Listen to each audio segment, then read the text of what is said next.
Hello friends, welcome to defence matrix. तो जैसा कि हम जानते हैं, इंडिया द्वारा करीबन 11 पाकिस्तानी एयर बेसिस पर अटैक किया गया था, जिसके बाद से सीज़ फायर को अनाउंस कर दिया गया। और ये पाकिस्तान के डीजीएमओ द्वारा इनिशिएट किया गया था, जिसमें अमेरिका ने चीज़ों को इनिशिएट किया था। ये मोस्ट लाइकली ये एक ऐसे इंसिडेंट के बाद हुआ था जहाँ पर इंडिया ने एक ऐसी जगह पर मिसाइल फायर करी थी जहाँ पर कुछ ऐसी चीज़ें रखी थी जो कि पाकिस्तान के लिए बहुत ज़्यादा क्रूशल हैं। अब ये कौन सी जगह है, इसके बारे में हम डिस्कस नहीं करेंगे। अब यहाँ पर क्या है ये भी हम डिस्कस नहीं करेंगे। पर इसके बाद अलार्म बेल बजी और अमेरिका द्वारा फिर इंडिया को अप्रोच किया गया, जिसके बाद चीज़ों को सीज़ फायर पर लाया गया। तो पाकिस्तान के लिए भी रूम छोड़ा गया कि वो थोड़ा प्राइड अपनी साइड पर बचा सकें। तो उन्होंने एक ऑपरेशन चलाया था जो कि कुछ खास सक्सेसफुल नहीं रहा था, लेकिन फिर भी पाकिस्तानी डीजीपीआर द्वारा कहा गया कि उन्होंने काफ़ी अच्छी खासी डैमेज इंडिया पर इन्फ्लिक्ट करी है। और फिर उनके द्वारा क्लेम किया गया कि हमने अब 5 के बजाय 6 एयरक्राफ्ट शूट डाउन किए हैं। तो उन्होंने जो भी एविडेंस यहाँ पर प्रेजेंट किए थे उसकी पोल तुरंत ही खुल गई जब सैटेलाइट इमेजेस को ओसेंट अकाउंट्स ने एनालाइज किया। तो ये पाया कि ज़्यादातर जो क्लेम्स पाकिस्तानी डीजीपीआर द्वारा करे जा रहे हैं वो झूठे हैं। कुछ सैटेलाइट इमेजेस डॉक्टर्ड हैं और कुछ जो हैं उसमें पहले से चल रही रिपेयर्स को डैमेज बताया जा रहा है, स्पेशली उधमपुर की साइड पर, जो कि आप अपनी स्क्रीन पर देख सकते हैं। साथ में पाकिस्तान द्वारा ये भी क्लेम किया गया कि इनने CM-400 मिसाइल्स को यूज़ करते हुए S-400 को टारगेट किया है। इन्होंने यहाँ पर वर्ड प्ले किया, ये नहीं क्लेम किया कि वो डिस्ट्रॉय कर पाए या नहीं कर पाए, लेकिन कुछ सैटेलाइट इमेजेस उन्होंने सामने रखी जिसमें ये प्रूव हो गया कि मिसाइल जो है ये S-400 साइट से दूर जाकर गिरी हैं, यानी कि उनका प्रॉपर इंटरसेप्शन यहाँ पर हुआ है। हाँ, कुछ डैमेजेस जो हैं ये डेफिनेटली हुए हैं, लेकिन वो रनवे से बाहर हुए हैं।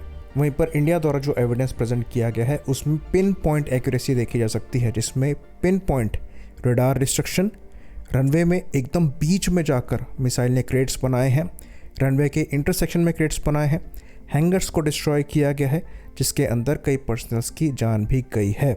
साथ में यहाँ पर एयरक्राफ्ट डैमेज भी हुआ है। तो 11 एयर बेसिस को अपने ही एयर स्पेस से डिस्ट्रॉय करना कोई छोटी बात नहीं है, और डीप इनसाइड पाकिस्तान ये स्ट्राइक्स हुई हैं। तो ये शोकेस करता है कि इंडियन एयरफोर्स की कैपेबिलिटी कहाँ पर एग्जिस्ट करती है। वहीं पर डीजीपीआर ने इसके काउंटर में कहा कि कई ब्रह्मोस हमारे अगेंस्ट फायर करी गई थी, जिसमें से कईयों को हमने इलेक्ट्रॉनिकली जैम्ड करके उनका पाथ जो है वो चेंज कर दिया। अगेन ये झूठ पकड़ा गया। तो ब्रह्मोस गाइडेंस के लिए, मिड कोर्स के लिए इनर्शियल नेविगेशन सिस्टम को यूज़ करती है, जो कि एक पैसिव सिस्टम है, यानी कि कोई भी EM वेव यहाँ से ना जाती है ना आती है। तो यहाँ पर आप इलेक्ट्रॉनिकली इसे जैम नहीं कर सकते। हाँ, सैटेलाइट नेविगेशन को यहाँ पर एड करने के लिए इस्तेमाल किया जाता है, जो कि कोर्स करेक्शन प्रोवाइड कराता है इनर्शियल नेविगेशन सिस्टम को। तो GPS जैमिंग एक्चुअली करी जा सकती है, लेकिन ये एक कोर्स करेक्शन के लिए प्रोवाइड कराता है। और मोस्ट लाइकली ब्रह्मोस में नाविक सैटेलाइट गाइडेंस सिस्टम को इस्तेमाल किया जाता है, जो कि हमारा इंडिजिनस सिस्टम है। और अगर GPS जैमिंग या फिर सैटेलाइट जैमिंग हो रही होती तो बाकी ब्रह्मोस भी टारगेट को कनेक्ट ना करती, खाली 1-2 मिस कर जाएंगी, ऐसा नहीं होगा।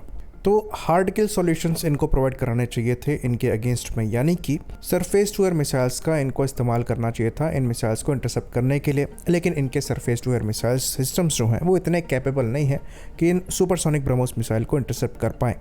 और जो टारगेट हिट इंडियन एयरफोर्स ने किया वो पिन पॉइंट एक्यूरेसी के साथ किया है।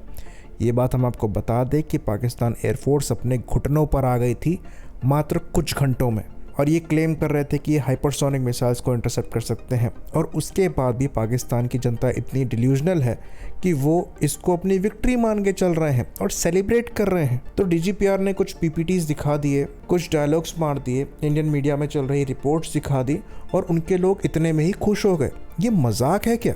और बार बार लोग को तुम याद दिलाने की कोशिश कर रहे हो कि वी आर प्रोफेशनल आर्मी, उसके बाद जो आप सबूत रिलीज कर रहे हो वो डिबंक हो जा रहे हैं। और खाली इंडिया उन्हें डिबंक नहीं कर रहा है, बल्कि जो ऑनलाइन ओसेंट अकाउंट है जो कि इंटरनेशनली रिनोन्ड है वो डिबंक कर रहे हैं। तो तुम्हारी मिलिट्री की क्या क्रेडिबिलिटी रह जाती है? हाँ, इंडियन साइड से भी कहा जा रहा है कि कुछ चीजें छुपाई जा रही हैं। उसके पीछे रीजन ये है कि अभी ऑपरेशन ऑनगोइंग है। तो इंडियन एयरफोर्स ने ना जो फाइटर एयरक्राफ्ट शूट डाउन किए हैं उनके नंबर्स रिवील किए हैं, ना जो एयरक्राफ्ट लूज हुए हैं उनके नंबर रिवील किए हैं। उसको कॉन्फिडेंशियल फिलहाल रखा जा रहा है क्योंकि ऑपरेशन अभी ऑनगोइंग है। तो ये झूठ बोलना नहीं है, झूठ बोलना वो है जो डीजीपीआर कर रहा है, बिना प्रूफ के कुछ नंबर्स कोट कर दे रहा है।